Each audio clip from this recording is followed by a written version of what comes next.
तो हेलो प्यारे बच्चों, आप लोगों का पवन क्लासेस में हार्दिक स्वागत है। तो आज की वीडियो में हम लोग बात करने वाले हैं नेम रिएक्शन के बारे में। आपके बोर्ड एग्ज़ाम में केमिस्ट्री का जो पेपर होता है उसमें 5 नंबर का नेम रिएक्शन का आना फिक्स रहता है। 5 नंबर से कम नहीं आता है। किसी किसी पेपर में 7 से 8 नंबर तक भी आता है। तो आज के वीडियो में हम नेम रिएक्शन का पार्ट 1 करने वाले हैं, जिसमें हम पूरे 8 नेम रिएक्शन आज कवर करने वाले हैं। और वादे के साथ कहता हूं कि आज के जो 8 नेम रिएक्शन होगा, इसमें से 2 नेम रिएक्शन आपके पक्का फंसेंगे। आप जाके प्रीवियस ईयर की पेपर्स को देखिएगा कि इन्हीं नेम रिएक्शन में से कम 2 नेम रिएक्शन ज़रूर आता है। तो आप लोग इस पूरे वीडियो को लास्ट तक देखें और एक एक नेम रिएक्शन को सीखें। तो आइए देखते हैं नेम रिएक्शन। पहला जो नेम रिएक्शन हमारा है क्या है? बुर्ज अभिक्रिया। पहला नेम रिएक्शन हमारा है बुर्ज अभिक्रिया। इसको कैसे याद रखेंगे और क्या होता है, आइए इस वीडियो में देखते हैं कि जब हैलो एल्केन के 2 अणु को सोडियम धातु के साथ ईथर की उपस्थिति में रिएक्शन कराते हैं तो एल्केन बनता है। जो बुर्ज अभिक्रिया होती है एक तरह एल्केन बनाने की विधि होती है। तो हमने जब हैलोजन के 2 अणु, तो हमने हैलोजन के रूप में 2 अणु, एक हैलोजन का अणु और 2 हैलोजन का अणु ले लिया। अब सोडियम धातु के 2 अणु के साथ हमने शुष्क ईथर की उपस्थिति में अगर रिएक्शन कराया तो देखिए हमारा ACl और A2Na ये सब मिल करके हमारा 2NaCl बन जाएगा, जो कि 2NaCl बन करके बाहर हो जाएगा। हमारा बचेगा यहाँ से CH3 और यहाँ से CH3, तो हमारा ये दोनों CH3 आपस में जुड़ जाएंगे। इस अभिक्रिया को बुर्ज अभिक्रिया कहते हैं। ये हमारा क्लोरोमीथेन था, ये भी हमारा क्लोरोमीथेन था। ये हो सोडियम क्लोराइड। आगे बढ़ते हैं, देखते हैं अभिक्रिया नंबर 2 को। अभिक्रिया नंबर 2 क्या है? जो सेकंड अभिक्रिया है वह है फिटिंग अभिक्रिया। फिटिंग अभिक्रिया क्या कहती है कि जब हैलोजन के हैलो अरीन के, वहाँ हैलो एल्केन के थे, यहाँ हैलो अरीन के 2 अणु की अभिक्रिया सोडियम धातु के साथ शुष्क ईथर की उपस्थिति में कराते हैं तो डाईफेनिल बनता है। जो डाईफेनिल बनता है इस अभिक्रिया को फिटिंग अभिक्रिया कहते हैं। तो हमने क्या किया, हैलो अरेन की 2 अणु ले लिया, हैलो अरीन का 2 अणु ले लिया और 2Na के अणु के साथ हमने रिएक्शन करा दिया शुष्क ईथर के उपस्थिति में। तो हमारा यहाँ से Cl, यहाँ से Cl और A2Na मिलकर के क्या 2NaCl मिलकर के 2 सोडियम क्लोराइड का अणु मिलकर के बाहर निकल जाएगा और दोनों फेनिल आपस में जुड़ जाएंगे तो ये हो जाएगा डाईफेनिल। तो आइए देखते हैं अपना तीसरा क्वेश्चन कि तीसरा क्वेश्चन हमारा क्या है। तो जो तीसरा क्वेश्चन है हम अपना आइए देखते हैं कि जो हमारी तीसरी रिएक्शन है वह रिएक्शन क्या है। जो तीसरी रिएक्शन हमारी है वह है बुर्ज फिटिंग अभिक्रिया।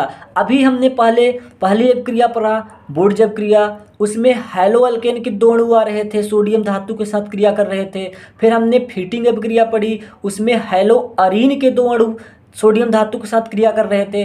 बट यहाँ पर जो बुर्ज फिटिंग अभिक्रिया है वह बुर्ज और फिटिंग दोनों को मिला करके बनाया गया है। मतलब यहाँ जब हैलो एल्केन की क्रिया हैलो अरीन के साथ कराते हैं शुष्क ईथर की उपस्थिति में तो एल्किल बेंजीन बनता है।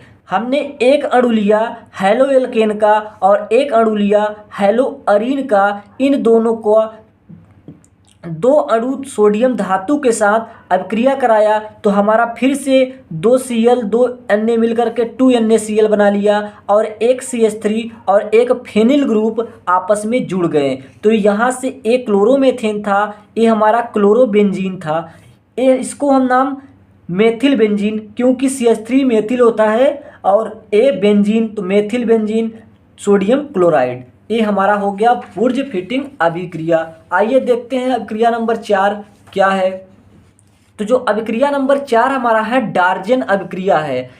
इसको डार्जन अभिक्रिया के नाम से जानते हैं। जब एल्कोहल की क्रिया पिराडीन की उपस्थिति में थायोनील क्लोराइड के साथ कराते हैं तो एल्केन बनता है। हमारा एक कोई हमने एल्कोहल ले लिया, कोई भी एल्कोहल ले सकते हैं आप, methanol, ethanol, propanol, butanol, pentanol, कुछ भी आप ले सकते हो। ये हमारा क्या होता है थायोनील क्लोराइड। थायोनील क्लोराइड होता है SOCl2। पिराडीन की उपस्थिति में जब हम इसकी अभिक्रिया कराते हैं तो CH3Cl प्लस HCl और SO2 बनता है। इसकी हम एक ट्रिक भी बनाया है हमने।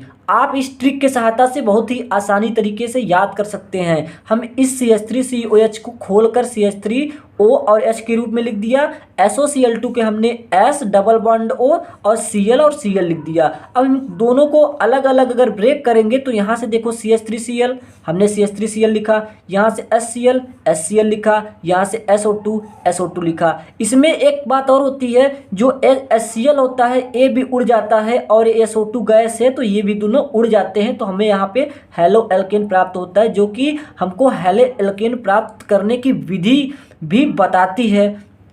यह अभिक्रिया हेलो एल्केन प्राप्त करने की विधि ही है यह अभिक्रिया। इस अभिक्रिया को डार्जन वैज्ञानिक नामक ने बनाया था, इसलिए इसको डार्जन अभिक्रिया कहते हैं। आइए मिलते हैं अपने नेक्स्ट अभिक्रिया के साथ, अभिक्रिया नंबर 5 के साथ। जो हमारा अभिक्रिया 5 है वह क्या है? जो हमारा अभिक्रिया 5 है वह है हुंडसडीकर अभिक्रिया। हुंडसडीकर अभिक्रिया क्या होती है? जब कार्बोक्सिलिक अम्ल की क्रिया सिल्वर हाइड्रोक्साइड AgOH से कराते हैं, सिल्वर हाइड्रोक्साइड मतलब AgOH से कराते हैं तो कार्बोक्सिलिक अम्ल का सिल्वर लवण बनता है। हमने पहले कार्बोक्सिलिक अम्ल लिया, उसका सिल्वर हाइड्रोक्साइड से अभिक्रिया कराया तो हमें क्या मिला?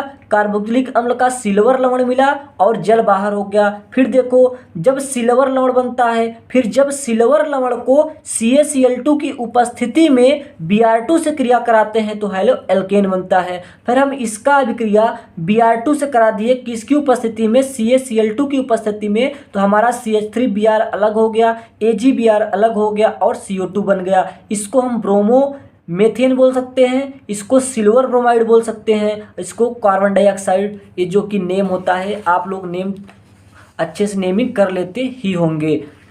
आइए देखते हैं अपना छठा अभिक्रिया। छठी अभिक्रिया क्या है? फ्रेंकेल स्टीन अभिक्रिया। यह एक तरह की हैलोजन विनिमय अभिक्रिया होती है। हैलोजन विनिमय अभिक्रिया के रूप में इसका प्रयोग होता है। इसमें क्या होता है कि एक हैलोजन तत्व दूसरे हैलोजन तत्व को, क्लोरीन ब्रोमीन को आयोडीन जो होता है वो विस्थापित कर देता है। तो हम देखते हैं इस अभिक्रिया में एक हैलोजन तत्व दूसरे हैलोजन तत्व को विनिमय करता है, अर्थात इस अभिक्रिया के द्वारा RCl व RBr से Ri का निर्माण होता है। R का मतलब कोई भी कार्बनिक ग्रुप, जैसे मेथेन हो गया, एथेन हो गया, इस प्रकार का। तो हम अगर देखिए RCl की अभिक्रिया अगर Ni से कराते हैं तो क्या बनेगा? यहाँ से जो R होगा वो I के साथ जुड़ जाएगा और NaCl एक लवण के रूप में बाहर निकल जाएगा। शुष्क एसीटोन की उपस्थिति में इसकी क्रिया होती है। तो अगर हम एक एग्जाम्पल देखें, हमने मान लिया क्लोरोमेथेन ले लिया, उसकी हम अभिक्रिया सोडियम आयोडाइड के साथ करा दिया तो हमें क्या मिला? हमें यहाँ मिला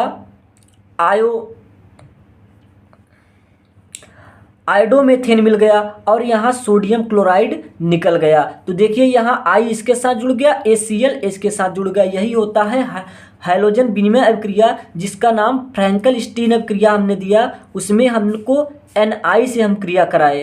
अब हम कराएंगे क्वेश्चन नंबर 7, देखते हैं अभिक्रिया नंबर 7 क्या दी है। तो जो अभिक्रिया नंबर 7 है हमारी वह है स्वार्ट अभिक्रिया। स्वार्ट अभिक्रिया भी एक प्रकार की हैलोजन विनिमय अभिक्रिया ही है। इस अभिक्रिया में RBr व RCl से RF का निर्माण होता है।